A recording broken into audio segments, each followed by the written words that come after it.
ॐ नमः परमहंसाय स्वादिचरणकमलचिन्मकरन्दाय भक्तजनमानसनिवासाय श्रीरामचन्द्राय। धर्म प्रेमी बंधुओं, श्री रामचरितमानस में गोस्वामी श्री तुलसीदास जी महाराज वर्णन करते हुए कह रहे हैं, संत महापुरुषों की महिमा और महत्व अत्यंत ही है और उन संत महापुरुषों में, महात्माओं में ऐसी शक्ति और सामर्थ्य प्रभु की कृपा से है कि वह असंभव को भी संभव करने में सक्षम है। सो गोसाई जेहि विधि गति छेकी, सकै कोटार टेक जो टेकी। इसका प्रत्यक्ष उदाहरण आपने श्रीमद् भागवत महापुराण की कथा सुनी होगी। महात्म्य में आत्मदेव जी की कथा आती है। आत्मदेव जी ब्राह्मण संतानहीनता से दुखी होकर के वे जंगल में जाते हैं, घर छोड़ करके, घर का त्याग करके। वहाँ जंगल में एक सन्यासी से, एक यति से आत्मदेव जी की मुलाकात होती है। यति ने पूछा, आत्मदेव आप जो है बड़े ही व्यग्र और दुखी हैं, आपके दुख का कारण क्या है ब्राह्मण देवता? आत्मदेव जी ने अपना परिचय बताया कि मैं आत्मदेव नाम का ब्राह्मण हूँ और संतानहीनता से दुखी होकर के मैं अपना घर का परित्याग करके वन में आ गया हूँ। संतान के बिना संसार में, घर में सुख नहीं है, सद्गति नहीं होगी, क्योंकि जब संतान ही नहीं होगी तो पिंडदान आदि क्रिया कौन करेगा और हमारी सद्गति नहीं होगी। इसी से दुखी होकर के मैं जंगल में आ गया हूँ। महात्मा ने बहुत समझाया कि ब्राह्मण देवता, संतान न होने से सद्गति नहीं होगी, ऐसा कोई विधान नहीं है।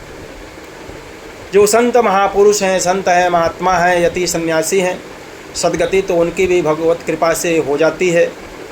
भगवान की कृपा हो तो क्या असंभव है। भगवान अपने भक्तों की सद्गति कर लेते हैं, अपने धाम देते हैं।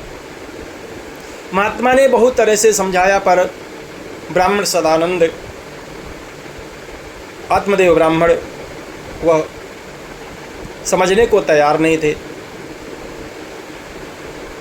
कहते हैं आत्मदेव जी, साधूनां दर्शनम लोके सर्वसिद्धिकरं परम, शृणो विप्रमयातेद्य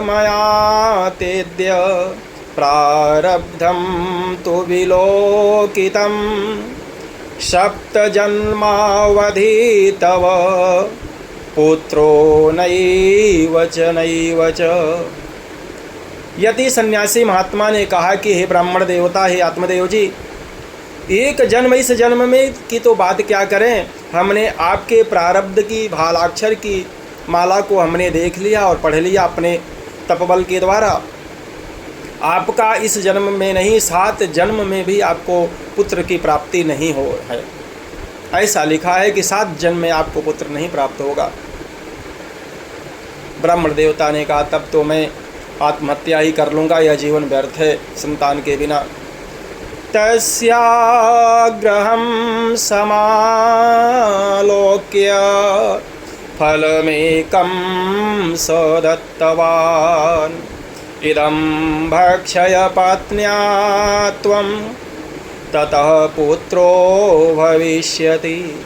महात्मा ने एक फल उठाया और फल आशीर्वाद के रूप में ब्राह्मण आत्मदेव जी महाराज को दिया और कहा कि हे आत्मदेव जी, इस फल को आप अपनी धर्मपत्नी को खिला देना और इस फल के भक्षण करने से, खाने से के बाद आपकी पत्नी को पुत्र की प्राप्ति होगी।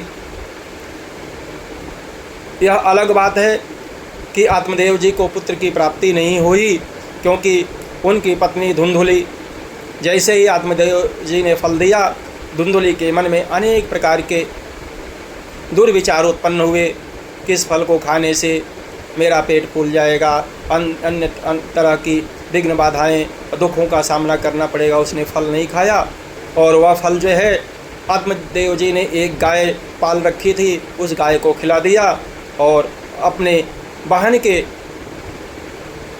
बहन के साथ मिल करके और आत्मदेव जी के साथ में छल किया। बहन को पुत्र की प्राप्ति हुई और बहन ने कह दिया था पहले से ही, आप परस्पर इनका संवाद हो चुका था। बहन को पुत्र की प्राप्ति हुई, वह चुपके से ला करके दे दी और इसने अपना 9 महीने दिन का नाटक किया और झूठे ही शोर किया कि हमें पुत्र की प्राप्ति हो गई, पुत्र हो गई। उधर गाय के महात्मा का फल का प्रसाद, महात्मा का की कृपा का आशीर्वाद कहाँ व्यर्थ जाता। गाय ने फल भक्षण किया और गाय के पेट से गोकर्ण जी महाराज का जन्म होता है। गोकर्ण जी महाराज जो है, केवल सब शरीर, संपूर्ण शरीर उनका मनुष्य का था, उनके कान गाय के थे, इसलिए उनका नाम गोकर्ण पड़ा। गोकर्ण जी महाराज का जन्म हुआ। बोल श्री गोकर्ण जी महाराज की जय। और आगे की कथा तो आगे आप सुनेंगे कि तो कहने का तात्पर्य यह है कि महात्मा में, संतों में यह ऐसी शक्ति और सामर्थ्य है भगवत कृपा से, अपने तब्बल से, कि वह असंभव को भी संभव कर देते हैं। विधि के विधान को भी टालने की सामर्थ्य यदि किसी में है तो वह संत महात्माओं में। इन्हीं शब्दों के साथ अपनी वाणी को विराम। सभी को श्री सीताराम जी।